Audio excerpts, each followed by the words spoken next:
On débat, mais d'abord, les 3 points. L'important, c'est l'essentiel. Le plus important, c'est les 3 points. Et souvent, l'essentiel, c'est le plus important. Je rappelle que les 3 points, ça permet de savoir de quoi on va parler. Ça permet de baliser un petit peu l'heure qui vient, de faire croire que tout ça est organisé. Puis après, on ne les respecte pas. Quels sont les 3 points? Le premier, c'est que la flamme olympique était italienne ce soir et que ça a été un désastre, un naufrage, un match entre deux équipes de deux divisions différentes. Donc, ce que je craignais en regardant la deuxième mi-temps la semaine dernière, c'est un peu réalisé. C'est que je ne pensais pas que l'Atalanta pouvait être aussi passif que ce qu'ils avaient été en deuxième mi-temps. L'OM n'en avait pas profité. Donc, on va revenir là-dessus. Mais c'est un match incroyablement terrible pour l'OM.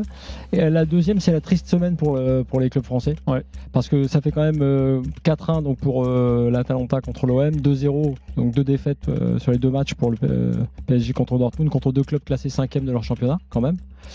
Et puis le troisième, c'est que malgré tout, l'équipe de l'année, c'est le Bayer Leverkusen. Et je voulais faire un point là-dessus, on va en parler, tu l'as dit, mais Bayer-Atalanta, ça me branche bien comme finale quand même, parce qu'il faut regarder le foot là où c'est, avec 2 top coachs, 2 belles équipes, et qui méritent d'être en finale, et pas nous. Walid. Mon premier point, c'est la défaite terrible, la leçon qu'a pris l'Olympique de Marseille ce soir dans tous les compartiments, que ce soit dans les duels, dans la qualité technique, et individuellement et collectivement. Mon deuxième point, c'est le facteur individuel, où je trouve qu'il y a beaucoup de joueurs à l'Olympique de Marseille ce soir qui ont été encore une fois rattrapés par leur niveau qui est pas loin d'être catastrophique. Et mon troisième point, c'est l'Atalanta. Bravo à Gasperini qui travaille et qui a une stabilité depuis un bon bout de temps dans cette équipe et qui a encore montré que c'était un super coach. Et je suis content quand même pour lui parce qu'il avait fait un quart de finale de Ligue des Champions contre le Paris Saint-Germain notamment sur le Final 8. Et là, il va aller chercher une finale d'Europa League. Bon, oui, c'est vrai que lundi, on avait plein d'espoir. Et jeudi, on pleure en fait. Ouais, mais on pleure parce qu'on est ramené, si tu veux, tu as des fois des scénarios différents. Là, ce qui est un peu terrible, dans les 2 cas d'ailleurs, c'est pire ce soir, honnêtement, l'écart. Mais dans les 2 cas. On a quand même globalement l'impression que Marseille a perdu contre plus fort et Paris contre plus faible. Oui, je suis d'accord. Ouais, c'est difficile à dire parce que Dortmund est à sa façon une équipe forte. Oui. Mais en tout cas, il y avait une possibilité plus forte pour Paris, tu as raison de passer. Mais le bilan de la semaine, il est terrible parce qu'effectivement, dans les 2 cas, tu es soit frustré du côté de Paris parce que tu n'as pas été au niveau et un peu inquiet du côté de Marseille parce que franchement, là, le match aller était trompeur. C'est-à-dire que moi, j'ai la sensation terrible que l'Atalanta a réussi à gérer sa deuxième période à Marseille, à laisser passer un peu l'orage du Vélodrome pour aller sortir Scamacca à la 60e pour le match de championnat suivant. Enfin, ils ont géré leurs différentes compètes. C'est ça qui est un petit peu horrible un peu pour Marseille ce soir. Mais sinon, sur le bilan de la semaine, puisque tu parles de ça, ça nous ramène, puisque tu parlais des carences individuelles, ça nous ramène à des failles individuelles dans les 2 équipes. Parce qu'en Ligue des Champions, ton gardien qui sort pas, ton meilleur joueur qui pose des RTT les jours de Ligue des Champions et ton absence de milieu créatif, c'est pas possible. Et puis là, ce soir, tu l'as dit, tu as des joueurs, c'est pas possible. Ndiaye, c'est pas possible. Gigot, c'est pas possible. Même ceux qui étaient bons avant Mbemba n'ont pas été terribles ce soir. C'est pas possible, tu peux pas jouer en fait. Bilan de la semaine, les clubs français ne savent pas mettre d'intensité pour jouer ces matchs-là. Pas que. En fait, c'est ça la cata, c'est que tu as vu un mardi comme ce soir, les mecs n'ont pas joué une demi-finale de Coupe d'Europe. Ce qu'a dit Walid sur son deuxième point. Intensité, don de soi, rien. Non, ce qui m'inquiète un peu plus avant l'intensité, tu as raison, ça c'était un sujet. Je te dis, c'est le niveau de certains joueurs. Est-ce que tu peux arriver face à l'Atalanta sur une double confrontation de Bergame là avec autant de joueurs faibles? Je pense pas. Le 4-1, il est normal sur l'ensemble des matchs, logique. Et côté parisien, c'est pareil, à un moindre niveau, il y a moins d'écart. Tu peux pas effectivement y aller avec un défenseur central comme Belardo qui est aussi inexpérimenté, difficilement avec un gardien qui sort pas sur les ballons aériens, difficilement sans milieu créatif, difficilement sans ton meilleur joueur. Après, c'est quand même 2 contextes différents de clubs et de saisons entre le Paris Saint-Germain et l'Olympique de Marseille. Mais là où je te rejoins, Gilbert, c'est que sur les 2 premières mi-temps, que ce soit pour le Paris Saint-Germain ou pour l'Olympique de Marseille, j'ai pas eu l'impression en fait qu'ils avaient saisi l'enjeu et le rendez-vous. Sauf que l'OM et l'importance du rendez-vous. Non, mais l'OM, c'est qu'en niveau, Oui, il non. ne l'avait pas. Oui, Alors, oui, mais même, tu peux- je vous rejoins sur le PSG dans Au-delà du l'attitude. niveau, non mais au-delà du niveau, moi je veux bien que l'Olympique de Marseille Qu'est-ce que ce ça soir. aurait changé Non, mais ce soir? je suis complètement Il d'accord avec serait toi resté sur à le 10 fait mètres. qu'on n'est pas surpris globalement. L'Atalanta est une meilleure équipe avec des meilleurs joueurs et avec un meilleur collectif. Maintenant la réalité c'est que on se disait quand même après le match aller que cette équipe était capable sur un match avec le fameux ADN européen, ce fameux 3-5-2 ou 5-3-2, de jouer en transition avec Verretou, Aubameyang, d'être solide derrière. Sauf que sur la première mi-temps, c'est un miracle de voir le score de 1-0 pour l'Atalanta. Tant les largesses défensives de l'Olympique de Marseille ont été grandes, tant la qualité technique a été d'un niveau mais abyssal pendant toute la rencontre, et puis même sur l'attitude. Je trouve qu'encore une fois, le football, ça reste un sport de duel. Et quand tu prends le facteur physique, où ils ont été à la ramasse complet, on rappelle que même s'ils ont fait tourner l'Atalanta, ils ont eu un match lundi. L'Olympique de Marseille, quand même s'il y a eu le facteur européen, a été aidé par la LFP sur les dernières semaines. On a une équipe qui est complètement cuite, avec des joueurs qui sont complètement cuits. Quand on met ça bout à bout avec le facteur technique, où sincèrement, mais entre les rentrants et les joueurs qui ont débuté, mais c'est une catastrophe de jouer de cette manière, avec aussi peu d'assurance technique dans un rendez-vous aussi important. Et puis après... Voilà, la qualité, quand tu vois l'Atalanta, ce qu'il réalise sur la rencontre, tu te dis oui, là je suis d'accord avec Flo, t'es rattrapé par ton niveau et t'es pas surpris. Mais je suis désolé, tu peux perdre contre l'Atalanta, il n'y a pas de souci. Tu peux te faire éliminer, il n'y a pas de souci. On a déjà dit, c'était sur un fil contre Villarreal, c'était sur un fil contre Benfica. Donc oui, évidemment qu'avec une équipe aussi faible qu'on a vu avec l'Olympique de Marseille, t'es pas surpris. Mais perdre comme ça, ce soir, c'est une leçon de football. Ce soir, tu prends une leçon de football. Et hormis la grosse occasion d'Ndiaye à 1-0, qui peut peut-être faire changer les choses, tu as à aucun moment maîtrisé la rencontre et à aucun moment été dangereux. Je suis pas certain en plus que l'occasion même un but aurait changé. Enfin, tu peux te dire que dans Mais le football, peut-être. les momentum de rencontre, t'as quand même Ndiaye, il rate une énorme occasion. Ouais, mais la différence quand même entre les deux matchs, c'est que dans le cas de PSG Dortmund, c'est le PSG qui n'a pas entré dans le match comme il le fallait, alors qu'ils avaient les moyens de le faire. Alors que moi, ce soir, je pense que même s'ils étaient entrés correctement en termes d'intensité, ils se seraient fait manger par cette équipe-là qui est supérieure. Tous les joueurs, quasiment un par un, ont été supérieurs, les joueurs de Bergame. En plus, c'est vrai que le fait de mettre Lookman, qui avait été très bon en rentrant, enfin assez bon en rentrant à l'aller, avec Skabaka, il leur en fait un mal terrible. Tous les joueurs, si tu veux, individuellement, on avait l'impression qu'ils étaient supérieurs dans les duels aux joueurs marseillais. Donc, moi, j'ai pas l'impression, si tu veux, que les Marseillais, comme les Parisiens d'ailleurs, effectivement, aient eu la sensation à un moment donné de pouvoir le faire, quoi. Tu vois, de se dire. Il y a des moments en première mi-temps clownesques quand même. Il y a notamment l'occasion où Lookman bute sur Lopez, là, où il y a 2-3 glissades, où il y a des contrôles de la part de Mbemba. Non mais les marquages, en une passe. Gigot, les marquages. Oui, Gigot aussi. De toute façon, aujourd'hui, à part peut-être Verretou, il n'y en a pas un pour rattraper l'autre du côté de l'Olympique de Marseille. D'Aubameyang à Balerdi, à Klose, à Ndiaye, à Gigot, tous les rentrants, etc. Ça a été une catastrophe. Donc, on parlera des individualités tout à l'heure. Personne n'a été au rendez-vous, à part peut-être un peu Verretou et encore. C'est vraiment du nivellement vers le bas. Mais la réalité, c'est que c'est pas. Moi, j'entends ce que dit Flo. Il a raison, totalement raison. Mais même avec ça, on a vu des équipes quand même bien inférieures dans le rapport de force, qui essayait de minimiser ce rapport de force. Là, j'ai l'impression que l'OM l'a amplifié et que sur la première mi-temps, en une passe, tu avais Kondogbia qui était complètement à la ramasse, tu pouvais transpercer cette équipe d'une facilité sans nom. Moi, je suis désolé, ce soir, on peut pas se satisfaire. Je peux pas arriver ce soir en disant oui, super, ils ont été supérieurs. C'est une leçon. Non. Oui, c'est une leçon, mais je suis désolé. L'OM a raté son rendez-vous de A à Z. De A à Z. Louis au 32-16 est avec nous. Salut Louis. Salut Louis. Bonsoir tout le monde, vous allez bien? Salut Louis. Toi.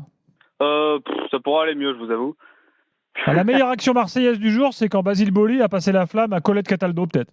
Oui, mais je vais être très honnête avec vous, je suis incroyablement jaloux de cette équipe de l'Atalanta. Et je vais pas être aussi dur que Walid, parce que Walid oublie un truc, il oublie ce que Thierry Henry a dit. Louis, je te coupe parce qu'on a Paolo Lopez en direct là, on va écouter ce qu'il dit, et ensuite on te reprend. Le gardien marseillais. Merci de nous faire l'amitié de venir répondre à nos questions.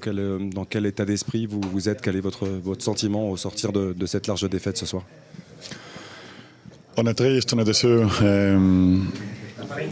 Je pense qu'on n'était jamais dans les matchs. Ils ont joué mieux que nous. Ils ont voulu plus que nous. et à la fin, on est en demi-finale de Coupe d'Europe et ça se sent dans le terrain. On est arrivé jusqu'à là, je pense qu'on ne mérite pas d'aller en finale. C'est dommage parce que je pense qu'on avait fait très bonne Coupe d'Europe, mais maintenant c'est très tard. Désolé pour tous les supporters, désolé pour la gens qui est venue aujourd'hui à Belgium. On savait que pour eux, c'était très important la Coupe d'Europe, mais je pense qu'aujourd'hui, on n'a pas mérité de passer. Ils ont été au-dessus de nous avec toutes les phases de jeu. Et comme ça, c'est toujours compliqué. Et pourtant, la semaine dernière, vous étiez parvenu à tenir tête à cette équipe de l'Atalanta. Ce soir, ça a été résolument différent. Oui, je pense que c'est la saison de l'OM cette année, non? On joue très bien à domicile, on prend des points à domicile. Et après, qu'on va à l'extérieur, on est la pire équipe de la Ligue 1. Alors, c'est pas mauvaise chance, c'est pas coïncidence. Quand tu es la pire équipe de Ligue 1 et tu vas à l'extérieur, même on avait perdu à Villarreal aussi, même à Benfica et aujourd'hui. C'est dommage, c'est la réalité qu'on a. Il faut finir bien les 3 matchs qui restent ce saison. Malgré tout, à 1-0, vous êtes décisif, vous personnellement, vous conservez un petit peu un espoir, en quelque sorte, pour l'Olympique de Marseille. Il y a cette énorme occasion pour Iliman Ndiaye et ensuite le deuxième but de l'Atalanta dans la foulée qui fait très très mal. Oui, c'est vrai qu'on a eu l'opportunité de Ili. Peut-être s'il aurait marqué ce but-là, ça, le match peut-être serait changé, mais tu sais, à la fin, quand tu as la sensation dans les matchs que tu n'es pas là, c'est compliqué. On n'a pas perdu pour les buts de Karaté, on a perdu parce qu'ils ont joué mieux que nous, c'est ça. Merci beaucoup, Pau. De Merci. rien à vous. Voilà, le gardien Marseille. En général, il se planque pas trop, Paul Lopez. Donc il dit clairement. Non, il dit même quand l'égalisation d'Ndiaye, tu sens qu'il se dit, je suis pas sûr que ça ait changé quoi que ce soit. Et il dit ce qu'on a dit avant. Il dit, bon, on a quand même perdu contre Villarreal. Et il dit, ils ont gagné très peu en Ligue 1, même à l'extérieur. C'est une équipe qui à l'extérieur est catastrophique. Tu perds à Benfica, tu perds à Brighton, t'en prends 4 à Villarreal. Il faut rappeler que tu fais 3-3 à l'Ajax, donc t'en prends 3 à l'Ajax, t'en prends 2 contre le Shakhtar Donetsk. Ce soir, t'en prends encore 3. Ouais, à l'extérieur, ils n'ont jamais été fiables. Les stats, c'est 13 occasions à 2, 16 tirs à 6, 7 tirs cadrés à 1. Franchement, je te le dis, quand dans mon premier point, j'ai parlé d'un match de coupe où tu as l'impression qu'il y a 2 divisions. Franchement, aujourd'hui, l'OM, c'est un peu, c'est terrible. Je sais pas ce qu'on pense. Chez Louis, est avec nous. Louis, t'es de retour, Louis. Salut, oui, je suis toujours là. Salut. Bon. Donc, excuse-nous, on t'a coupé. Vas-y, Louis, tu m'as dit. Tu peux enchaîner. Ce que tu oublies, Walid, t'oublies ce que disait Thierry Henry, c'est que la préparation change tout. Et là, l'OM était incapable physiquement de rivaliser avec cette espèce de locomotive qui courait absolument partout, qui était tout le temps à 6 autour du ballon. C'était impossible. Merlin, à chaque fois, il était tout seul. Il disait « je suis tout seul, je suis démarqué, passe-moi le ballon ». T'avais un Bergamas qui lui fonçait à 200 km/h et il était obligé de repasser par derrière. Sans déconner, l'Atalanta, c'est une équipe qui se construit depuis 8 ans. Gasperini qui met en place un jeu depuis 8 ans, qui met ses joueurs en condition physique depuis 8 ans. Non, t'as raison, certes, ça change à chaque fois, mais franchement, c'est une équipe huilée, bâtie, avec une mentalité d'acier. Je suis incroyablement jaloux de cette équipe, et l'OM de Tudor n'aurait pas battu cet Atalanta, l'OM de Bielsa n'aurait pas battu cet Atalanta, le PSG, je doute sincèrement qu'ils auraient battu cet Atalanta. Je veux dire, sans déconner, c'était un énorme monstre. C'était un monstre. Non seulement ils ont mouillé le maillot, mais en plus collectivement ils étaient. Louis, je pense que le seul truc qui aurait pu permettre à l'OM d'espérer un peu plus, c'est la semaine dernière. La semaine dernière, l'Atalanta n'a pas montré ça et est resté passif, a eu beaucoup de mal, même en deuxième période. Et l'OM n'ayant pas profité de ce moment-là, en gros, a laissé passer sa chance, à mon avis, dans le seul moment. Je suis pas du tout d'accord, je vais être très honnête, je suis pas du tout d'accord. Parce que j'ai vu ce soir, ça n'aura rien changé. On aura gagné 4-1, on s'en serait pris 5. Vraiment. L'Atalanta était. Je pense que psychologiquement, si tu prends un petit avantage à l'aller, c'est un petit peu différent. Alors, on était au-delà de la science-fiction. Pas avec ça. Non, mais là où je suis d'accord avec toi, Louis, c'est que ce soir, c'est la victoire de la stabilité avec le coach Gasperini qui est là depuis longtemps, même si, attention, ils ont perdu quand même pas mal de joueurs et ils ont changé. L'effectif a quand même pas mal changé.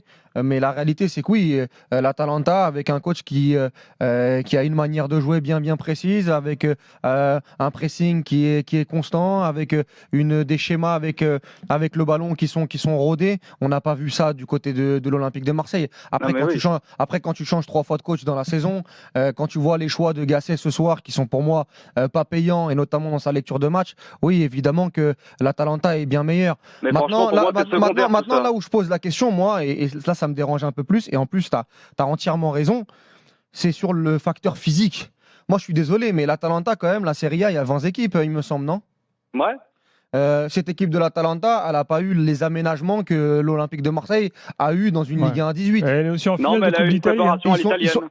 Ils sont en finale de Coupe d'Italie, ils jouent la 5e place qualificative pour la Ligue des Champions et ils sont aujourd'hui en finale d'Europa League. Comment c'est possible qu'aujourd'hui il y ait 3 classes d'écart au-delà de l'aspect technique, même physiquement? Moi, cette équipe de l'OM, ça fait longtemps qu'on se le dit avec Gilbert, à chaque fois qu'on fait les jeudis ou même les dimanches, c'est une équipe qui est cuite. C'est au-delà de la préparation. Il y a eu la préparation physique de Gasperini qui déjà est sûrement excellente. Et ensuite, ils ont sûrement un bien meilleur staff que l'OM. C'est tout. Les entraînements doivent être meilleurs avec la prep. Plus le staff, non, je suis désolé, oui, c'est une équipe qui est parfaitement huilée. Mais ça t'interpelle pas ça t'interpelle pas ça de voir que l'Atalanta, en ayant beaucoup plus de matchs à jouer, est beaucoup plus frais qu'une équipe de l'Olympique de Marseille. Mais c'est parfaitement logique à mon sens quand t'es parfaitement huilé, que t'es un sportif de haut niveau, avec un rythme de haut niveau. Je suis désolé, mais là tu te demandes comment est-ce qu'une locomotive a pu percer un mur de carton. Voilà. Non, mais quand physiquement t'es à la ramasse, quand techniquement t'es à la ramasse, quand individuellement t'es à la ramasse, il y a une faillite individuelle. Quand ce que met en place le coach, mais c'est quand même à ce moment-là de la saison, c'est quand même problématique. Ajoute à ça l'aspect mental. L'Atalanta est direct rentré dans la gueule des Marseillais. Ils ont rien pu faire, ils ont paniqué. À chaque fois, ils se regardaient dans tous les côtés, ils ont essayé de mettre des trucs en place. Sauf que comme il n'y a pas de tactique, là-dessus, je le redis, je l'ai dit tout à l'heure, Louis, mais moi, mon regret, c'est ça, c'est que, bon, t'es plus faible, individuellement, collectivement, tente autre chose, rentre-leur dans le chou, je sais pas, joue le match comme si c'était une vraie demi-finale. Moi, j'ai pas eu ce sentiment qu'ils ont joué cette première mi-temps. Exactement. Ils l'ont joué, mais ils sont passés totalement à travers. Vous soulignez un truc qui est capital, c'est que quand physiquement, tu sais que tu n'es pas au niveau, quand tu sais que tu vas souffrir et que tu vois les mecs te rentrer dans la gueule et te déborder et dédoubler dès la 5e minute, tu te dis que tu vas vivre un enfer. Et ça, tu peux avoir toute la volonté que tu veux. Si tu Flo, c'est ton dernier match ce soir de la saison. Top, Kondogbia. On l'écoute en direct, Geoffrey Kondogbia. On n'a pas reconnu le visage qu'on espérait conquérant de l'OM. Vous confirmez? Ouais, le sentiment, c'est un petit peu peiné, on va dire la vérité, un peu déçu. C'est vrai que ça a été différent du match aller. Ils étaient à la maison, donc ils ont mis beaucoup d'intensité. Je pense qu'on a bien démarré le match. C'était assez égal. Après, on a commencé à être mis en danger sur les contre-attaques. Donc ils ont commencé à avoir des situations. Et après, ça a été de plus en plus difficile. Est-ce que ce score, ce match au visage assez triste de l'OM gâche un peu la fin de l'aventure où vous allez essayer de retenir quelque chose de fort jusqu'aux demi-finales? C'est sûr, ce soir on est extrêmement déçus, hein. On va pas se mentir. Après, on a fait un bon parcours. C'est vrai qu'on a fait un bon parcours. On a affronté pas mal de bonnes équipes dans cette compétition. Et on avait à cœur de rendre de fiers un club, une ville. Et ce soir, on n'a pas su le faire, malheureusement. On a pu croiser Paolo Lopez qui disait on ne méritait pas notre place en finale vu le visage affiché. Est-ce que c'est le sentiment que vous avez aussi, Geoffrey? Pour mériter, il fallait gagner ou à la maison ou ici chez eux, donc ça n'a pas été fait. Donc logiquement, oui, on ne mérite pas cette place en finale. On a vu pas mal d'imprécisions techniques dans les ressorties de balles. Est-ce que techniquement l'OM ce soir a pêché et n'a pas été au niveau, Geoffrey? Moi, je pense que techniquement on aurait pu faire mieux. C'est sûr qu'on aurait pu faire mieux. Moi, je pense qu'on avait bien commencé. Personnellement, j'avais le sentiment qu'on était dans notre match. Et après, plus les minutes passaient, on a commencé à être plus en difficulté. Et voilà, malheureusement, ça s'est ressenti dans le score. Dernier mot, comment relever la tête? Parce que là, il reste 3 matchs de championnat. Il y a malgré tout un objectif d'aller chercher l'Europe, ce qui n'est pas impossible. Mais est-ce que le groupe est touché? Est-ce que le groupe va pouvoir réagir? Comment vous le sentez, Geoffrey? On n'a pas le choix, surtout parce qu'on a un match qui va arriver très vite. Le football, c'est ça. Parfois, on tombe et il faut se relever très très vite. Donc, c'est à ça qu'on voit le caractère de joueurs et de cette équipe. Donc, ça sera à nous d'avoir du répondant et de terminer de la meilleure des manières le championnat. Merci à vous. Merci. Bon, donc le gars, il a dit qu'ils étaient bien entrés dans le match et qu'ils avaient été pris sur contre-attaque. Pour qu'il y ait une contre-attaque, il faut qu'il y ait des attaques. En fait, il n'y avait pas de contre-attaque. Il était moyennement lucide là. Non, mais si tu la seule phase de jeu de l'Olympique de Marseille, c'est en première mi-temps, je crois qu'elle dure 1 minute 30. Donc en fait, si tu veux, c'est assez intéressant quand même parce que tu vois que il est un peu emblématique de la saison de l'OM. C'est un joueur fatigué, C'est un joueur souvent décevant dans les matchs récents. C'est un joueur qui est quand même tout le temps titulaire parce qu'il n'y a pas de banc, parce que sinon il ne jouerait pas. Parce qu'en plus, Pape Gay et Onana ne sont pas dans la liste. Sinon, pas qualifié je dirais même pas, tu vois, je pourrais critiquer Gasset, mais comme je sais ce qu'il a sur le banc, je comprends ce qu'il fait. Quand il descend chez un central, en fait, c'est lui qui prend le bouillon à la fin en plus. Enfin, derrière, c'est lui qui prend le bouillon. Je trouve qu'il est meilleur en charnière centrale il sera peut-être meilleur à l'avenir, mais ce qui est terrible, c'est quand tu vois un gars qui te dit, dans son analyse du match, bon après, on va pas le critiquer là-dessus, c'est peut-être la fatigue, mais voilà, on n'a pas vu le même début de match parce que non, l'OM n'a pas dominé, il n'a pas fait jeu égal sur le début de match. Ensuite, ils sont fatigués et lui, il est très fatigué. Physiquement, ils y sont pas. Tu sens que quelque part, ils sont presque soulagés là d'arrêter et de regarder leur parcours en disant on a fait un bon parcours. En fait, eux-mêmes ils savent qu'ils n'ont pas le niveau. Moi, je donc, c'est-à-dire que tu as raison par rapport à ce que tu disais au début, c'est que même eux se disent c'est un miracle d'arriver en demi-finale. Exactement. Mais c'est quand même moi, je pense qu'au bout de 5 minutes là, dans ce match-là, parce qu'effectivement, peut-être que des fois, tu sais, tu as raison Gilbert, sur les débuts de match, il se passe un truc. À partir du moment où l'Atalanta effectivement est rentré comme il fallait dans son match, je pense que les joueurs de l'OM qui eux-mêmes sont en gros fatigués, un peu au bout du rouleau, ils n'y ont pas cru plus de 3-4 minutes. Mais Flo, c'est quand même pas possible de se dire que même avec toutes les lacunes qu'on a citées, l'Olympique de Marseille a quand même des joueurs qui ont connu des gros matchs. Quand tu prends la colonne vertébrale, Paolo Lopez, il a joué à la Roma, il a joué au Real Betis. Tu prends un Mbemba qui a joué à Porto, quand même des huitièmes de finale de Ligue des Champions. Quand on prend Kondogbia qui a joué à l'Atlético, qui a joué à Valence, Verretou qui a joué à la Roma, des demi-finales d'Europa League, Aubameyang, Jonathan Klaus qui est international, Amin Harit qui a joué quand même à Schalke. Je sais pas. Je trouve que c'est pas normal de proposer ce type de rencontre. Et sur l'aspect technique, moi je voulais rebondir là-dessus parce qu'il parle, il y a la question de Flo sur est-ce que vous avez fait un match techniquement décevant ou non. Il dit on peut faire mieux. Mais Geoffrey, sincèrement, mais comment en fait le match de ce soir, la seule phase de jeu où tu maîtrises le ballon, ça dure 1 minute 30, il n'y a que des passes vers l'arrière parce que tous les contrôles sont approximatifs et aléatoires. À ce niveau-là, on parle pas de joueurs, je sais pas, c'est une équipe de Marseille, ok, je répète, qui a beaucoup de lacunes. Mais qu'il y a des joueurs, Jonathan Klaus, il va faire l'Euro avec l'équipe de France. Quand tu vois sa qualité technique ce soir, mais c'est une catastrophe. Geoffrey Kondogbia, il a joué dans les équipes de Valence, de l'Atlético, il y a encore 1 an et demi, 2 ans, 3 ans. C'est pas possible d'être aussi fébrile techniquement. Quand tu vois Amin Harit, tout ce qu'il réalise, notamment techniquement, on peut pas m'expliquer que c'est son réel niveau technique. On fera une évaluation complète tout à l'heure. Non mais globalement, c'est pas possible techniquement. Et on parlait tout à l'heure de la semaine européenne de nos clubs français. Mais tu mets bout à bout le match du PSG et le match de l'Olympique de Marseille à des échelles bien différentes, mais l'aspect technique, mais c'est préjudiciable, c'est rédhibitoire à ce niveau-là. Et on prend une claque. Je veux bien, moi, que l'auditeur dise l'Atalanta, c'est exceptionnel. Ok, d'accord, très bien. C'est pas l'Inter 2010 non plus, l'Atalanta. C'est une très bonne équipe, mais on va se calmer. Ça va. C'est une équipe qui est 5e de Serie A, etc. Qui peut, à un moment donné, être mis en difficulté. Tu ne seras pas favorite en finale, d'ailleurs. Voilà, oui. Une équipe invaincue. Valorisons ce qu'a fait l'Atalanta, mais on peut pas se satisfaire, sincèrement, de l'aspect technique. Moi, je trouve que, sincèrement, dans notre Ligue 1, on a des équipes qui, techniquement, moi, je me rappelle du Lens Fribourg, au retour, c'est pas possible. En direct. De combattre, l'importance du mot combat, lors de la conférence de presse d'avant-match, d'être à la hauteur de l'événement, ça a été difficile dans beaucoup de secteurs ce soir. Oui, totalement. C'est une incompréhension de passer d'une semaine où on a rivalisé avec eux dans l'agressivité, l'envie, et ce soir d'avoir été mangé. Je crois qu'on a fait 2 ou 3 fautes sur tout le match, alors que quand ils n'avaient pas le ballon, ils étaient très agressifs avec nous.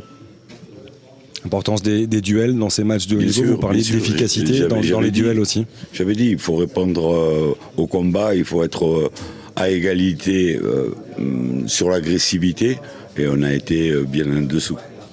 On parlait d'efficacité à l'instant, malgré tout, à 1-0, vous avez la situation d'Iliman Ndiaye de revenir un but partout, et ce qui est difficile aussi, c'est que dans la foulée, quasiment sur le contre, il y a l'Atalanta qui fait le break. Exactement, on ne saura jamais si on avait égalisé, si eux auraient baissé de pied comme ils l'ont fait au Vélodrome, parce qu'au bout d'1 heure de jeu, ils avaient soufflé un petit peu, ça on ne le saura jamais.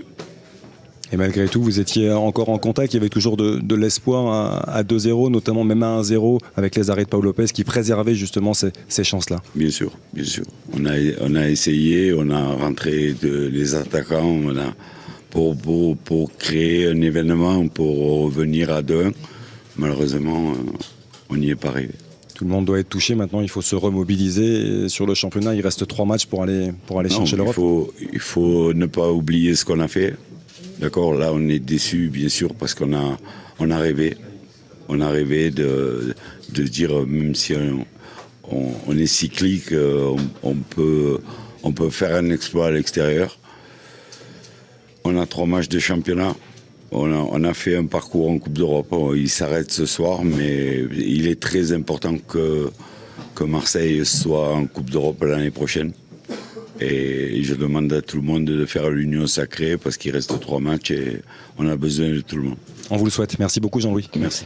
Voilà Jean-Louis Gasset, on analyse ce qu'il a dit dans quelques instants. On se retrouve très vite dans l'after. On est là jusqu'à minuit et demi. Ensuite, il y aura la libre antenne jusqu'à 1h30 du matin.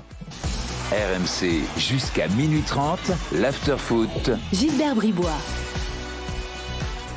Il est 23h27. Florent Gautreau et la Walida Cherchour est là également. On analyse ensemble la déroute marseillaise du soir. Bon, Jean-Louis Gasset, effectivement, il a raison de pointer du doigt. Il dit on a fait 3 fautes. Alors j'ai vérifié, non, l'OM a fait 6 fautes dans le match.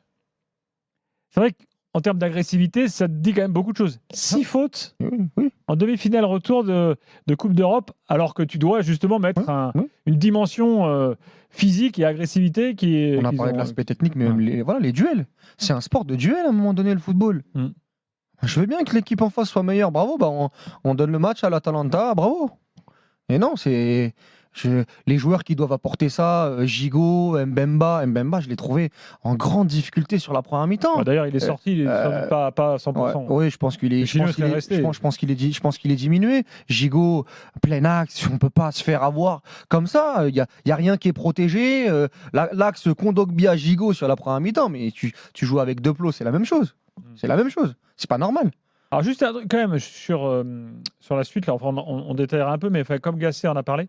Il dit l'OM doit jouer la Coupe d'Europe. Je rappelle que c'est encore tout à fait possible qu'il joue la Coupe d'Europe. Il y a encore 3 matchs à jouer. Ils doivent surtout espérer une victoire du PSG en gros, ils doivent faire un Coupe de France. Il leur faut une victoire de PSG qui arrangerait grandement Marseille. Ce qui est quand même aussi énorme. C'est cocasse. Et il faut qu'ils fassent un sans faute en fait. Ils ont un calendrier plutôt abordable. Lorient, Reims, Le Havre. Bon, voilà. Normalement, ça pourrait faire 9 points. Ouais. Après, c'est sur un temps très court. 9 points, ça peut les mettre dans les 7 premiers. Voilà. C'est quoi C'est en 7 jours les 3 matchs là, non Oui, ils jouent dimanche, mercredi, dimanche. Ouais. Voilà. Donc la semaine prochaine, là. Ce qui est intéressant, c'est justement de voir que c'est des matchs abordables, mais c'est une équipe qui, on vient de le dire, physiquement tire la langue. Donc c'est une équipe à qui on a permis un aménagement du calendrier pour lui permettre d'être frais et qui arrive complètement rôti sans avoir joué de match. Et avant une semaine, il y en aura 3 qui sont décisifs pour son avenir européen. En gros, tu as compris que là, tu as des raisons d'être inquiet parce que la Coupe d'Europe, elle a joué un rôle important dans la saison de l'OM en termes de motivation et de confiance pour certains joueurs moyens même. Il y a plein de joueurs moyens qui sont enflammés sur quelques matchs et tant mieux. Je veux dire, ça permet de te donner un surplus de confiance qui te permet de monter, on va dire, au-dessus de ton vrai niveau. Un peu d'oxygène. Tu dis tiens, le stade est en feu. Tu arrives contre l'Atalanta, effectivement à l'aller, tu fais vraiment un match très correct pour le coup par rapport à ce qui était demandé. Et tu te dis, effectivement, je me suis dit avec l'aménagement du calendrier, tiens, peut-être qu'ils vont prendre un petit peu l'oxygène dont il manquait. Mais en fait, effectivement, quand c'est dû à une préparation tronquée et quand ça ne va pas, en fait, tu n'y arrives pas. Et dans des matchs à haute intensité, parce que là, ce soir, l'Atalanta leur a mis un vrai match de Coupe d'Europe, ils peuvent pas, ils ont explosé. Mais c'est vrai que la seule inquiétude qui est sur ces 3 matchs, effectivement, pas tant le calendrier, que la répétition de 3 matchs en une semaine pour une équipe qui n'y arrive pas du tout. Quand on entend après Gasset, ce qui est inquiétant, on le sait, mais puisqu'on parlait du niveau technique des joueurs, il y a une chose, mais aussi le niveau de l'effectif de l'OM. On dit Kondogbia, probablement que s'il y avait un effectif plus fourni, il ne jouerait pas. Après, derrière. Après, de toute façon, Kondogbia, c'est un très gros salaire. Oui, d'accord. Il a un très gros statut. Kondogbia, il est là pour être titulaire normalement. Je suis d'accord. Il est titulaire, il est deuxième capitaine. Peut-être, mais si tu veux, dans cette équipe-là, tu regardes le banc de touche, tu vois qu'à la fin, il dit, t'as vu ce qu'il dit ? Ouais, je vais faire rentrer les attaquants. Alors il a empilé Mumbania, Correa et les autres. Qu'est-ce que ça change ? La bonne nouvelle du soir, c'est que l'OM ne lèvera pas l'option vu qu'il ira pas en Ligue des Champions. Il retournera à l'Inter Milan. Mais tu as raison d'insister sur Jean-Louis Gasset parce que au-delà de, alors c'est peut-être pas uniquement de sa faute, mais moi le choix des hommes ce soir, le retour de Quentin Merlin qui est pas prêt physiquement, qui revient de blessure. Quand tu vois la forme de Luis Enrique sur le match aller, notamment, je ne comprends pas pourquoi Luis Enrique joue sur les 15 dernières minutes. Sarr idem devant. Sarr idem Sarr avait devant. fait une bonne première période. Il a fait le choix de Ndiaye, mais moi je suis persuadé que sur la première mi-temps, si tu joues des longs ballons sur Sarr et Aubameyang, tu les mets en difficulté. Ouais. Et Ndiaye est plus un joueur qui est censé, vraiment, je mets des guillemets sur censé être créatif quand tu as le ballon. Je suis pas sûr que sur la première mi-temps, ce soit la bonne physionomie de match pour un joueur comme Ndiaye. Et au final, tu fais rentrer Sarr quoi à la 65e minute quand il y a 2-0 et que tu dois faire un peu plus le jeu. J'ai trouvé quand même que le plan de Gasset pas dingue, quoi. J'ai pas compris. Je suis d'accord avec toi sur la compo de départ, notamment sur Sarr devant, parce que dans le match aller, y compris sur des ballons compliqués, il a joué de haut but plutôt pas mal, il a plutôt bien conservé. Donc sur la transition d'Aubameyang et Aubameyang gratte, c'est lui qui est au duel et il y a un ballon de récupération. En fait, il a été étonnamment bon, même j'ai trouvé au match aller, enfin dans ce rôle-là. Utile. Mais oui, mais la différence c'est que Ndiaye, lui, il est pas utile et surtout. Il se retrouve en position de conclure et il est très très maladroit. Je pense que Ndiaye, pour ça que je voulais le voir sortir malgré tout, parce que je pense que un peu à la Ramos l'autre soir, je pense qu'il pouvait jouer toute la soirée, il n'aurait jamais mis un but. Il met pas un but, il est plus en confiance, il se rend compte qu'il n'a pas le niveau, c'est horrible. Donc en plus, il avait fait plutôt une bonne entrée à l'aller sur les 15 dernières minutes, brouillonne, mais avec un peu d'intensité et de personnalité. Pourquoi tu continues pas sur cette... Ouais, mais l'idée de ça, en plus, qui est entre guillemets... occuper, fatiguer un peu ses défenseurs, ce qui a été le cas à l'aller. Là, ils n'ont pas été comme ça. Et je vais te dire, dans les interventions, les défenseurs, ils ont eu beaucoup moins de difficultés qu'avec des duels. Ils sont passés devant, ils ont pris les ballons en zone. Il n'y avait aucun souci. Et la réalité, c'est que Ndiaye, il démarre contre Benfica, fantomatique, pas fiable. Il démarre contre Villarreal là-bas, il sort à la mi-temps, pas fiable du tout. Il avait été catastrophique. Et là, ce soir, encore une fois, c'est très très compliqué. Donc tu refais confiance à des joueurs qui, malheureusement, sont meilleurs en sortie de banc qu'en démarrant. Et encore, quand je dis meilleur, c'est encore une fois du nivellement vers le bas et une exigence qui a un curseur très très bas. Et pour revenir à Gasset quand même, aussi sur puisqu'on parle de coaching et sur le coaching, le débrief même des matchs un peu à l'ancienne, là, tu vois, oui, je leur avais dit l'important c'est les duels, c'est le combat. À la fin, j'ai empilé les attaquants pour essayer de gagner. Bon. Et deuxièmement, à 0-1 à la mi-temps, malgré tout, c'est un miracle, comme tu l'as dit. Miracle. C'est la seule bonne nouvelle de la mi-temps. Or, les changements de Gasset, il en faut des changements à ce moment-là. Ils interviennent je crois que le premier à la 60e. Au deuxième. À l'heure de jeu. Pareil, je trouve que là, moi je pense que personne n'y croit dans l'histoire. Je pense que Gasset n'y croit pas non plus que ça. Enfin, je veux dire, il ne croit pas qu'il puisse renverser les montagnes. Je pense que c'est ça qui est terrible. Je pense que ce soir, la leçon, c'est de se dire que très très vite, ils ont été ramenés un peu à leur réalité et que ni les joueurs ni le coach n'ont donné l'impression, en tout cas transmis le message qu'il y avait un coup à faire. Que nous, on soit lucide de ça, Flo. Ça me dérange pas à la limite. Mais ce sont les acteurs. T'es en demi-finale, retour de Ligue des Champions. À l'époque, en 2018, Salzbourg, ils sont meilleurs que toi. Mais tu te qualifies. Et à un moment donné, t'es quand même l'Olympique de Marseille. Et se dire que Gasset, Kondogbia, Paul Lopez, en fait, ils ont compris au bout de 10 minutes qu'ils allaient pas se qualifier. Mais moi, c'est un discours qui m'emmerde, ça. Ça me fait chier, moi. Mais sincèrement, c'est malgré la supériorité de l'Atalanta. Sincèrement, je suis désolé. C'est des joueurs qui sont très très bien payés. C'est des joueurs qui ont des statuts. C'est pas possible. Et même un joueur que je défends qui fait une super saison, Aubameyang sur la double confrontation, je suis déçu. Même s'il n'est pas aidé, mais même dans les transmissions, il y a notamment un ballon perdu en première mi-temps qui fait très très mal, qui donne une grosse occasion. Je l'ai pas senti. Je l'ai pas senti. On va reparler dans l'évaluation. Juste un petit Walid. Mais sont des leaders. Ton deuxième euro dans la cagnotte. Non, qu'est-ce que j'ai fait? Oui, fais chier, ça passe pas. C'est 1 euro. Chier, ça passe pas. Bah non, c'est 1 euro. C'est aussi dans le Dico, non?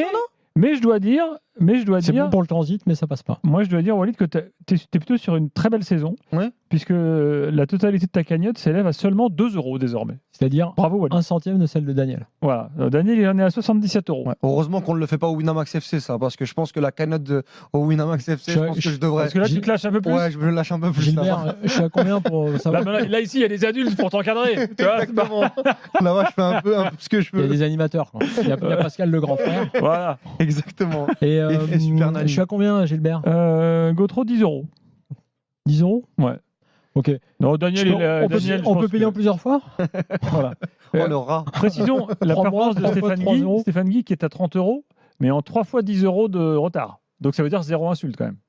0 gros mot. C'est Bravo, propre. Stéphane. Oui, mais tu sais que là. Après, propre et pas propre. Non, c'est pas propre. Je vais te dire pourquoi. Parce que. C'est pas quoi la politesse, l'exactitude et la politesse des rois, non, c'est quoi? Exactement. L'exactitude et la politesse des rois. Tu vois, ouais. Donc, Dans un instant, on aura Eli avec nous au 32-16. On fera une évaluation ensemble. D'autres réactions peut-être à venir en direct de Bergame. L'OM a perdu. Bien sûr, on analyse ça jusqu'à minuit et demi. Tout à l'heure, Johan Crochet nous rejoindra. On aura également Paulo Braquer pour parler longuement de Leverkusen, qui a encore réussi l'exploit de ne pas perdre ce soir et qui s'est qualifié pour la finale. Et puis n'oubliez pas, je vous le rappelle, que nous avons une nouvelle chaîne de podcast à laquelle il faut absolument s'abonner, les archives de l'After. Vous pouvez la chercher sur toutes les plateformes. On vous a retrouvé quelques afters de légende qu'on remet en ligne si vous voulez les réécouter. Alors le 4-0 du PSG face au Barça, qui date maintenant de 2017, si je dis pas de bêtises. Walid n'était pas encore là. Walid était encore à l'école primaire.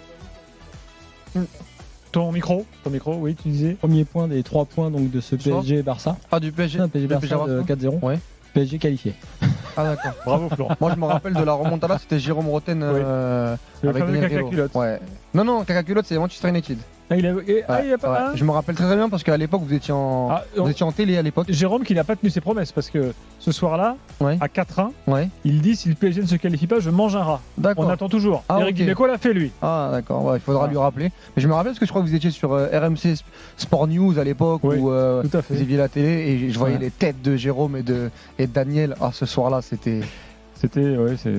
Faut le faire ce débrief. Hein. Ben je crois qu'on va le remettre en ligne bientôt. Parce que ce débrief-là, faut être très costaud, je pense. On va le remettre en ligne bientôt. C'est intéressant d'avoir commencé par l'aller, évidemment. Ah oui. Parce que il y a des choses vraiment très intéressantes sur Emery. Et sur tout ce qu'il fait de bien et tout. Et après, il s'est fait démonter. Et à l'aller, Daniel, il est en vacances, non? Daniel est en vacances. Et Daniel est en vacances sur l'aller. Je sais pas qui était avec. Daniel, il est en vacances, si je me rappelle très bien. Non, il s'est dit, ça va passer. C'était Jérôme et Florent. Ouais. Et le retour, c'est. Allez, dans un instant, on est de retour pour continuer l'analyse du match de l'OM. A tout de suite dans l'after. RMC jusqu'à minuit 30, l'after foot. Gilbert Bribois. 23h40, on est là jusqu'à minuit et demi avec Walid Acharchour, Florent Gautron, ensuite la libre antenne jusqu'à 1h30 du matin. Walid, qui aime bien la libre antenne, sera là aussi dans la libre antenne. Tu as porté la flamme à Paris, toi? Non, t'as pas été sollicité? Non, pas encore. C'est incroyable. Personne de l'after pour porter la flamme? Il n'y a pas d'oubli là? À quelle légitimité aurait-on? Le premier podcast de France. Ah oui, non, ça compte pas. On parle de c'est foot. pas suffisant. D'accord. À la limite, si on avait fait un podcast d'aviron, pour service rendu à l'aviron. Je pense que ça fait polémique si tu vas à la flamme. Pourquoi? Moi? Ouais, est-ce que ça. Moi, j'ai repris par rien à foutre à porter la flamme. Bah, J'adore les Jeux Olympiques. J'en ai couvert beaucoup. Oui, à ce titre. On connaît très bien avec Flo l'histoire des Jeux Olympiques. À ce titre, oui. Beaucoup plus que certains qui portent la flamme, mais malgré tout, nous ne sommes pas légitimes, de mon point de vue. Puis, Jeux Olympiques entre vous deux, qui est le plus fort? Sur un quiz? Je pense que je suis au-dessus. Flo? Ça dépend sur les pays. Non, les Jeux Olympiques d'été.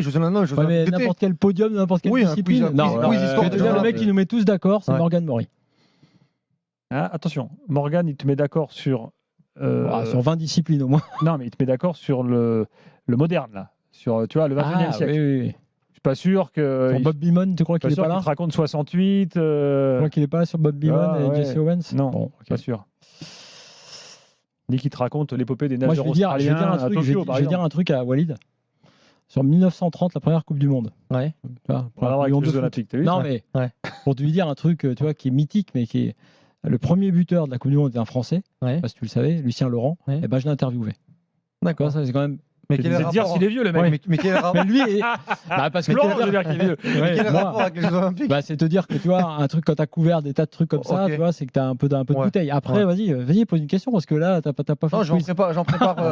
Bon, allez, on revient à l'OM. Eddy est là au 32-16. Salut Eddy. Salut les gars. Bon, qu'est-ce que t'as envie de dire ce soir là après cette débâcle? Frustré, l'impression d'avoir eu les mains liées tout le match, impossible de faire quoi que ce soit, il n'y a rien qui se passe. Moi vraiment la question que je me pose c'est qu'est-ce qu'ils ont fait pendant 7 jours? J'ai vraiment l'impression qu'en fait les mecs ont eu 7 jours pour se reposer, pour préparer le match et ils n'ont rien préparé. Je veux dire, les matchs à l'extérieur qu'on a fait, il s'est passé exactement la même chose, on n'a rien préparé. Le plan tactique, moi l'impression que j'ai eue c'est que Gassé, il s'est totalement foiré ce soir. Il avait des certitudes au match aller. Walid le disait, notamment Sarr en attaque, Luis Enrique à gauche. Et puis il a essayé de faire autre chose avec des joueurs qui n'étaient pas forcément en confiance. Et ça n'a pas marché. Et à la mi-temps, je me dis que peut-être qu'il va faire les changements, qu'il va sortir Klose et Merlin pour faire rentrer des joueurs, rester à 5, mais peut-être passer des joueurs Murillo plus Sécure sur le côté droit et Enrique pour apporter un peu plus de dynamisme et Sarr. Et puis, il fait rien du tout. Et puis, l'Atalanta, derrière, ils mettent le deuxième but, ils font sortir leurs joueurs, ils préparent leur match de dimanche contre l'AS Roma qui est important. Enfin, ils étaient tranquilles. Et même à 2-0, sa lecture de la rencontre, elle est quand même. J'ai quand même l'impression qu'il envoie le signal que c'est terminé, quoi. Il tente à la fin de faire rentrer des attaquants. Ouais, mais c'est encore une fois, je fais rentrer Mumbagna, je fais rentrer, change de système de jeu. T'as compris comment ils ont terminé le match? C'est quoi, Balerdi qui est latéral droit? C'est quoi, c'est Gigot qui est latéral droit? C'est qui parce qu'à un moment donné, il y a Merlin qui sort. Il a Sarr à droite. Il finit avec Luis Enrique à gauche en 4-3-3 avec ça, c'était n'importe quoi.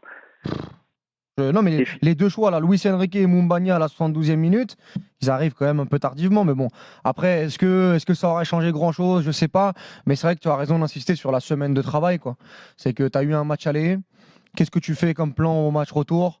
Et moi, je pensais que le fameux 3-5-2 avec Los et Quentin Merlin, même si j'aurais mis Luis Enrique pour essayer d'aspirer un petit peu l'Atalanta et en contre jouer sur la qualité athlétique des Marseillais, un peu comme ce qui s'est passé notamment à l'aller en fin de première période. Je pensais que ça pouvait être un plan gagnant, mais même ça, on a très peu vu de transition.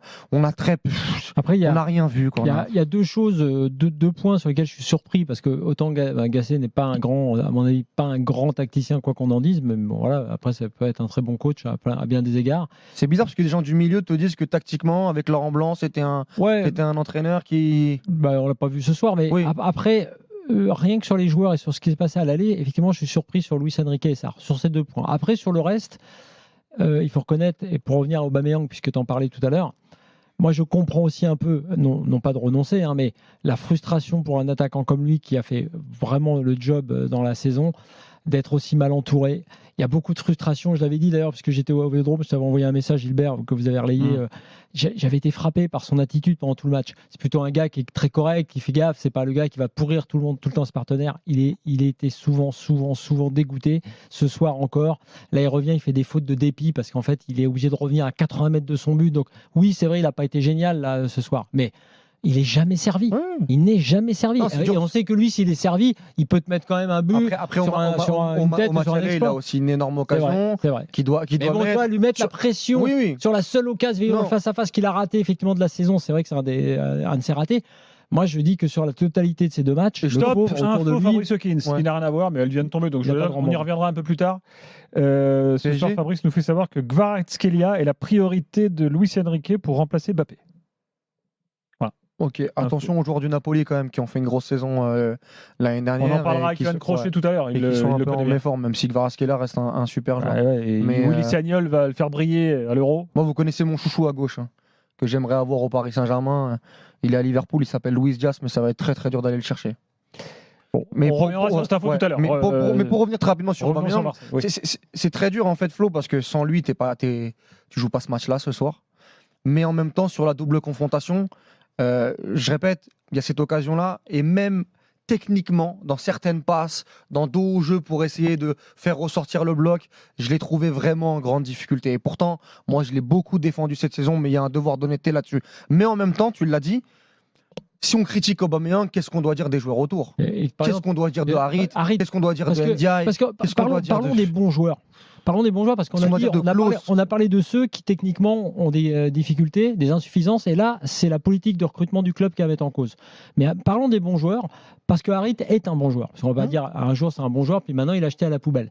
Et lui il fait une fin de saison. Le problème c'est que depuis quand tu l'as pas vu faire un bon match? Il fait une fin de saison où aucun de ses bons matchs. Quand chaque match passe, c'est un peu moins un bon joueur quand même. Mais je suis d'accord. Mais ce que je veux te dire par là, c'est que techniquement, puisqu'on parlait des lacunes techniques, techniquement c'est un très bon joueur. Aubameyang c'est un très bon joueur.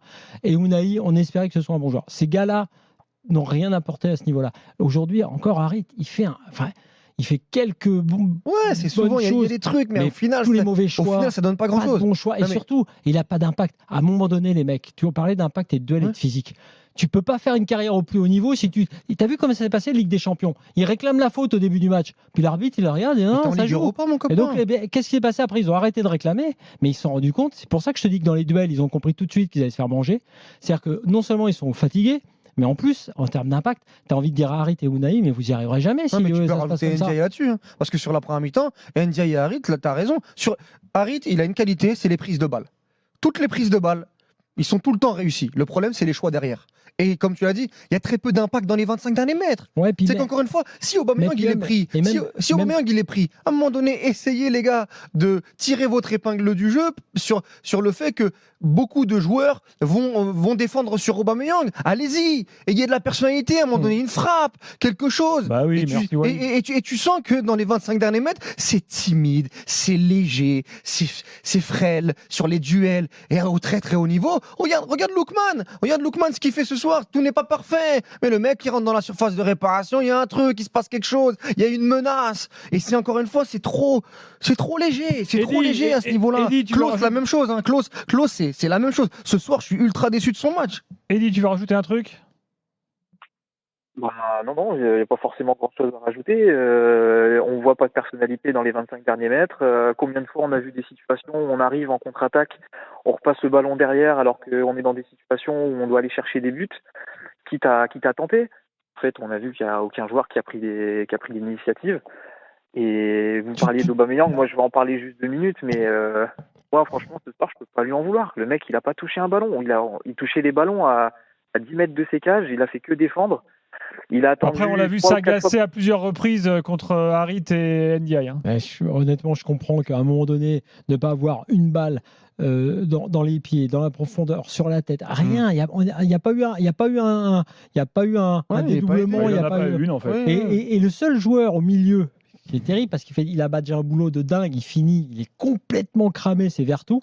Ouais. Et c'est le seul qui, sur coup de pied arrêté, éventuellement, et Aubameyang a voulu prendre le coup franc, bon, bah, c'est comme ça, qui pourrait faire quelque chose. Il touche la barre. Mais t'imagines que. Ouais, sur un coup franc, pas fait exprès. Ouais. Mais bon, t'imagines quand même que l'un des seuls qui. Tu parlais de frappe notamment. À aucun moment j'imaginais Harit pouvoir mettre une frappe. Le seul dont t'attends une frappe, c'est Vertou. Il y a eu une frappe en première période de Kondogbia là, qui termine à 15 mètres, sans conviction. Moi, je suis désolé, tu joues une demi-finale d'Europa League, les gars. Et Harit, la même chose, je le vois sur le chat. Oui, mais Harit, tu le vois un peu. Oui, bien sûr, tu le vois tout le temps, Harit. Harit, tu le vois, oui, il va toucher le ballon, il se cache pas. Mais par contre, dans la réalisation, dans ce qu'il va faire, et puis Ndiaye, franchement, sincèrement, c'est fini. Allez, on continue le débat. Non, encore d'autres auditeurs qui veulent intervenir. Mon chouchou Lookman, quand même. Walid, tu sais qui a inventé le parcours de la flamme olympique? Non. Les nazis. Je ne savais pas. Par contre, j'ai une question. En 36. D'accord. J'ai une question. Ça a été organisé par les nazis pour, en gros, mettre en valeur leur politique. Voilà. D'accord. Et depuis, c'est resté. Ok. Non, tu rigoles ou tu... Non, je suis sérieux. D'accord, ok. Mais et la fête des mers, c'est pétain aussi, non? Oui, c'est vrai. Non, mais j'ai une question. On continue aussi. J'ai une question, Jeux Olympiques. Oui. Rapidité. Oui. Qui gagne le 400 mètres homme en 92 à Barcelone? 400 mètres hommes en 92 à Barcelone. Ouais. C'est pas le livreur de pizza? Ah, c'est fait. La locomotive de Waco? Non. C'est un américain. Ah, c'est le grand. Moi, je connais pas. Mais Edwin Moses. Non. C'est 400. Le deuxième, c'était Steve Lewis.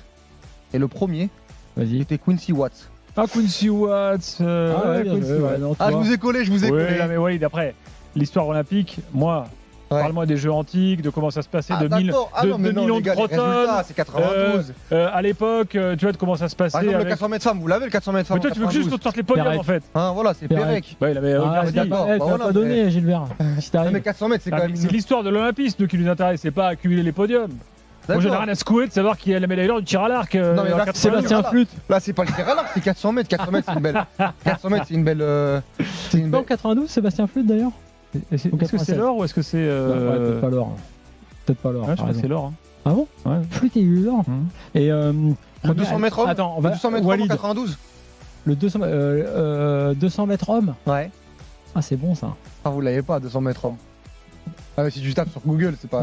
Je regarde Sébastien Flûte. 92 en or, effectivement. Ah, il est en or. Et la première médaille des Jeux les derniers Tokyo 2021. Française, première médaille française. Oh putain, je retiens pas. En général, c'est du tir. Non. Pas qu'un campois? Non. C'est le nom d'une photocopieuse. Photocopieuse? Canon. Canon. Ah oui, Canon à l'escrime. C'est la première, t'es sûr? Je crois. Bon, le 200 mètres homme, c'était Mike Marsh. En général, c'est toujours le tir, parce que le tir démarre Mike Marsh toujours. C'est Mike Marsh, 200 mètres homme. Ouais, c'est pas facile. C'est pas facile. 200 mètres. Il y a un mec qui s'appelait Mike Marsh et faisait du 200 mètres homme. Il courait. Moi, j'aurais préféré Gilles Kenner-Hervé. Ah, Gilles Kenner-Hervé. Évidemment. À Rome, là, c'était à Rome, championnat du monde, 200 mètres. Et qui a fait 11 secondes 3 dans l'équipe de After sur 100 mètres? C'est Flo Gautreau.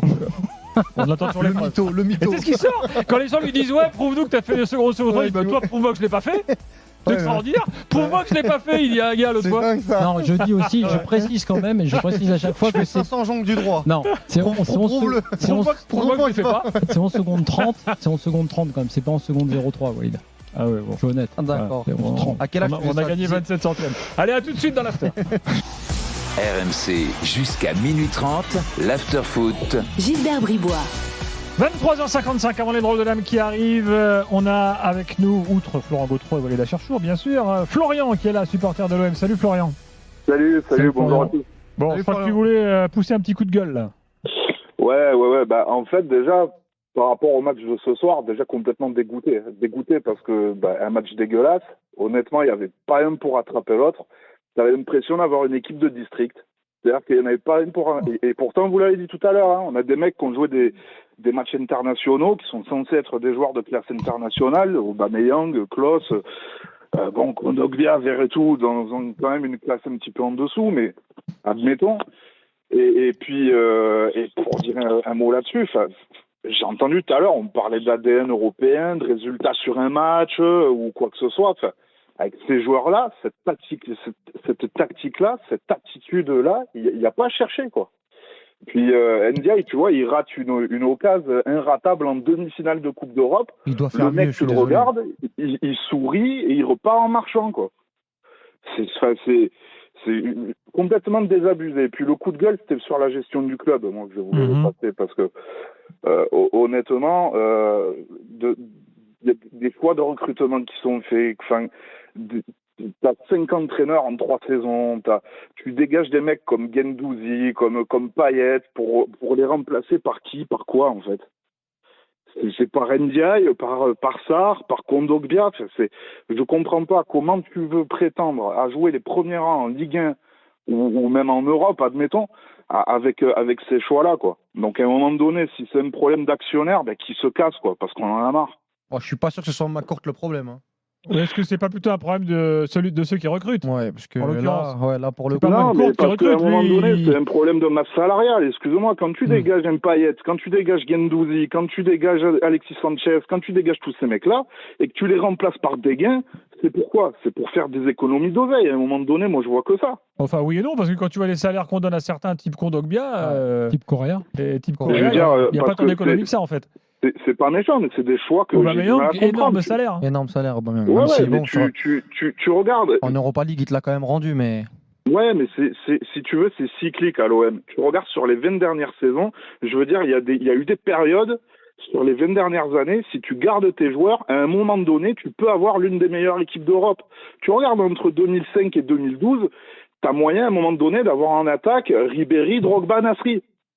Mais tu gardes pas tes joueurs. Tu sais pas gérer tes joueurs, tu sais pas gérer les salaires. Après, tu peux pas leur demander de rester à l'Olympique de Marseille éternellement quand t'as le Bayern, Arsenal et Chelsea qui viennent toquer à la porte quand même. Hein. Écoute, si à un moment donné, t'as un actionnaire qui veut effectivement jouer les premiers rangs et qui veut effectivement redorer l'OM et les ambitions qui sont inhérentes à ce club et à son histoire, et que tu as les moyens, parce que la Dreyfus, excuse-moi, mais elle avait les moyens, le McCourt, il les a aussi, ils mettent pas l'oseille, mais si tu veux pas mettre l'oseille, tu te casses en fait. Non mais la réalité c'est que quand tu vois le recrutement de cet été, Renan Lodi qui est parti en janvier parce que il était défaillant physiquement, quand tu vois Correa qui est une catastrophe sans nom, quand tu vois la déception Ndiaye, alors moi on me dit on va attendre l'année prochaine. De toute façon maintenant le football c'est une grande salle d'attente, donc on va lire les magazines et on va attendre notre tour de passer chez le médecin l'année prochaine, mais pour l'instant c'est une catastrophe. Il a encore une fois pas su répondre à la pression que représentait un club comme l'OM. Ismaïla Sarr, alors avec Flo tout à l'heure, on l'a dit, il a été utile à l'aller, il a fait un bon match contre Villarreal, mais c'est trop peu pour le prix qu'il a coûté et c'est le salaire qu'il prend. Et quand tu vois, Kondogbia au milieu de terrain, on va pas revenir sur ce qu'on a dit. C'est C'est trop peu, c'est trop irrégulier, c'est pas fiable non plus. C'est un match sur 3, un match sur 4. Une fois il est blessé, une fois il est pas bon. Tu sens que physiquement, pourtant c'est une génération 93, donc il a 30-31 ans. Normalement il devrait pas être cuit, il est cuit. Et quand tu assembles tout ça, plus la gestion des coachs, où tu t'es trompé sur Marcelino, tu t'es trompé sur Gattuso et tu termines avec Jean-Louis Gasset. À un moment donné, il y a une justice dans le football. Florian a quand même raison de montrer toucher du doigt le recrutement. Mais ça date pas de là. Parce que si tu fais depuis 4-5 ans la liste des bananes à l'OM, on s'est fait une raison. Il y en a quand même même par rapport à l'année dernière, quand tu perds Under et Alexis Sanchez. C'est indigne d'un club comme l'Olympique de Marseille. Je veux dire, c'est indigne. C'est indigne de gérer. Longoria, on a eu des espoirs sur Longoria parce qu'il a fait des belles choses. Il y a eu des coups, on a vu un jeune mec, une trentaine d'années déjà, rien que le profil du type, il était intéressant. Puis il te ramène des types comme par exemple Alexis Sanchez l'année dernière. Personne n'y croyait. Personne ne l'avait vu venir. D'ailleurs, tout le monde s'est dit tellement Alexis Sanchez, il vient à l'OM, c'est parce qu'il doit être complètement cramé. Et puis en fait, on a vu que non. Aubameyang, il arrive à l'OM, on a dit mais c'est parce qu'il n'a pas joué l'année dernière, il doit être complètement cramé. On a vu encore que non. Mais les mecs que tu mets autour de ces mecs-là, je suis désolé. Ndiaye, c'était lui qui était seul, qui était en pointe. T'as Aubameyang et tu mets Ndiaye en pointe. Vous avez pas vu, à chaque fois qu'il y avait Ndiaye, Aubameyang, il est sur un côté. Enfin, je veux dire, aujourd'hui, Aubameyang, il a plus les jambes pour être sur un côté. Ouais. Ce mec-là, ça doit être à la finition qu'il faut le mettre. C'est pas sur un côté. Enfin, moi, je sais pas. De toute façon, je suis pas entraîneur. La saison, elle est globalement, elle est ratée malgré la demi-finale de Ligue Europa. On va voir à quelle place ils vont terminer. Mais tu finis 9e. Je te l'annonce d'entrée. Tu finis 9e.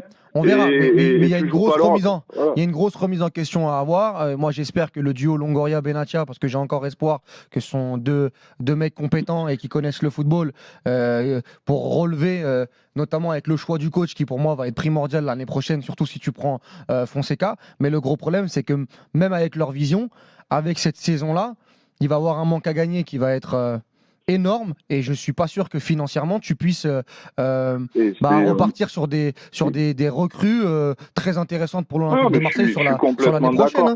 Quand on voit en janvier ce qu'ils ont ramené, Mumbagna, Merlin, Onana, etc. C'est parce que la DNCG leur colle aux fesses et que ça va être aussi compliqué parce que entre l'élimination contre le Panathinaikos et le manque de Ligue des Champions l'année prochaine, à un moment donné tu vas le payer ça. Ça à part si Macourt y remet au pot, mais tu vas le payer ça. Mais bien sûr, et puis je te parle même pas des 30 millions de balles qu'ils ont mis l'année dernière sur Vitinha. Je veux dire, à un moment donné, moi je suis complètement d'accord avec ce que tu dis. Et on en revient toujours à ce problème d'oseille. Aujourd'hui, le foot, c'est devenu juste un business d'oseille. Plus t'as d'argent, meilleur t'es. Bon, après, si tu regardes le PSG, c'est pas forcément non plus une règle. Mais, après, ils font demi-finale de Ligue des Champions quand même. Ouais, non, mais d'accord. Mais ce que je veux dire, c'est que, effectivement, c'est pas. Enfin. Ça fait 14 saisons qu'ils sont à Paris, ils ont pas gagné un trophée européen. Enfin, c'est pas. Tu regardes toutes les autres équipes de leur niveau financier, ils ont tous gagné. Donc et puis à un moment donné, il va falloir aussi recruter des joueurs qui techniquement soient au niveau, parce que quand tu as perdu sur les dernières années, Saliba, Camara, Gerson. Ouais, Saliba, tu l'as pas vraiment perdu. Non, mais quand je dis tu l'as perdu, c'est que quand tu vois l'effectif qu'il y avait, je te parle en termes de joueurs, ce qu'on avait à l'Olympique de Marseille, et qu'aujourd'hui tu vois Gigot, Kondogbia, ou Onana, ou Mumbagna, ou Ndiaye, tu te dis quand même, à un moment donné, il va falloir quand même trouver, ou Ismaïl Assar, il va falloir trouver quand même des mecs qui techniquement... C'est Saliba, énorme joueur à Marseille. Hein. Oui, non, énorme joueur, mais en termes d'attitude... Il appartenait à Arsenal, c'est ce qu'il veut dire. En termes d'attitude, par contre, tu vois, Gigot, t'as pas grand-chose à lui reprocher. Mais attention, il y a un truc avec ce problème de l'attitude là sur l'OM, c'est que si tu es une plus petite équipe et que tu parles de l'attitude, c'est bon. Mais si tu parles de l'OM, tu dois avoir aussi techniquement des joueurs qui ont un niveau supérieur. Oui, mais ce que je veux dire, c'est que là, le problème, c'est que c'est pas un reproche à lui. Les joueurs, lui, il a le niveau qu'il a. Donc, encore heureux, d'ailleurs, il met tout ce qu'il peut. Et les mecs, ils sont biberonnés à l'esprit marseillais, et c'est tant mieux. Parfait. Mais là, maintenant, on parle même pas de ça. Moi, j'en veux pas à Ndiaye. J'en veux pas à Gigot. Les mecs, ils sont là, on les allait chercher. Mumbagna, on allait le chercher. On va pas lui en vouloir à lui. Moi, j'en veux effectivement aux recruteurs, aux gens qui font venir à Marseille des joueurs qui techniquement n'ont pas le niveau pour jouer à Marseille et n'ont pas les épaules pour ça. Ouais. Et c'est pas eux là qu'il faut flinguer ce soir en Ligue Europa, et en demi-finale de Ligue L'aspect Europa. mental et l'aspect technique, ça va être important. Merci, Il faut Florian. recruter des joueurs comme ça. Dans un instant, Johan Gigot, Crochet il est avec nous. capitaine de l'Olympique de Marseille. Polo quand même. Breitner avec nous, Capitaine. Julien Laurence avec nous, et puis on reviendra sur l'info du soir. Donc, Lucien Driquet qui veut Kvaratskhelia pour remplacer Mbappé. On parlera également de Brest qui joue demain soir en Ligue 1. Oui, il y a 2 matchs de Ligue 1. Et Nice Le Havre, j'y serai. Ouais, et Brest-Reims. À tout de suite dans Important, l'after. Nice Le Havre. On est là jusqu'à minuit 30 et ensuite ce sera la libre antenne. RMC jusqu'à minuit 30, l'after-foot. Gilbert Bribois. Il est minuit 7, toujours Walid Acharchour et Florent Gautreau qui sont là et les drôles de dames qui nous rejoignent. On a Johan Crochet qui est là. Johan, bonsoir. Salut Gilbert, bonsoir à toutes et à tous. Polo Breitner est là également. Salut Polo. Bonsoir mon cher Gilbert, bonsoir tout le monde. Julien Laurence arrive dans quelques minutes. On va parler de Leverkusen bien sûr qui a encore réussi à ne pas perdre. Mais d'abord l'Atalanta, mon cher Johan, qui a surclassé littéralement l'OM. Bon, est-ce que toi qui suis l'Atalanta toute l'année de près, est-ce que tu as été surpris ? Bon, c'était une Atalanta en mode boucherie-charcuterie ce soir. Ça a été impressionnant. C'est l'Atalanta que j'attendais un peu plus au match aller, où ça a été plus compliqué, où Marseille avait été très bon dans l'impact physique. Ils avaient su répondre vraiment sur l'impact physique là-dessus précisément. Et aussi avaient mis l'OM en danger sur les longs ballons parce que l'arrière-garde joue assez haut, joue en individuel. Et donc, quand tu mets des ballons dans le dos, ça avait été assez dangereux pour l'Atalanta à l'aller. Sauf qu'au retour, quand tu mets la machine en route, que tu mets du gros pressing, du gros duel physique, de l'impact, beaucoup de courses, et que tu as des joueurs qui sont toujours en mouvement comparé à beaucoup de joueurs de l'Olympique de Marseille ce soir, le porteur de balle a toujours 1, 2, 3 solutions. Il peut se retourner, il peut jouer court, il peut jouer long, il peut jouer vertical, il peut jouer en diagonale, il peut changer de côté. Voilà, c'est parmi les meilleures partitions de l'Atalanta cette saison, où ils ont absolument rien laissé à l'adversaire. C'était impressionnant. Moi, j'étais à Leverkusen et donc j'avais le match sur mon téléphone et je jonglais entre les deux. J'ai vu des équipes en mode Coupe d'Europe. J'en ai vu 3 sur 4. La seule qui n'y était pas, c'est l'Olympique de Marseille. Ça a été un... Je vais pas être trop dur, mais ça a été un non-match en fait. Dès le début, tu avais compris que l'Atalanta, tu comptais simplement les minutes avant que le ballon entre. Voilà. Exactement. Après, tu as un truc, effectivement, tu as raison de dire, Johan, par rapport à l'aller. Moi, j'ai vraiment eu la sensation qu'ils ont, entre guillemets, géré et laissé passer l'orage. Alors, ils ont vachement évoqué d'ailleurs l'ambiance du Vélodrome. J'ai été un peu étonné de voir à quel point ça les avait marqués. Après, Lookman plus Kamaka, moi, j'ai trouvé quand même que c'était remarquable. Lookman, tu vois, sur 30 secondes dans le match aller, j'avais fait un tweet, j'avais été bluffé. Puis finalement, il n'avait pas joué en deuxième période l'Atalanta. Donc on l'a peu vu. Lookman, ils n'en ont pas profité. Là, ce soir, je trouve que là où tu vois qu'il y a un coach derrière, c'est que ce gars-là, tu pourrais l'utiliser en 1 contre 1 systématiquement, tu vas pouvoir les provoquer. Alors qu'il est à l'intérieur des actions, il est aussi dans la remise, il est dans les 1-2, il est dans le jeu quoi aussi. Donc, mais là où ils ont été intelligents, Flo, l'été dernier, c'est en ajoutant 2 pièces indispensables à cette attaque.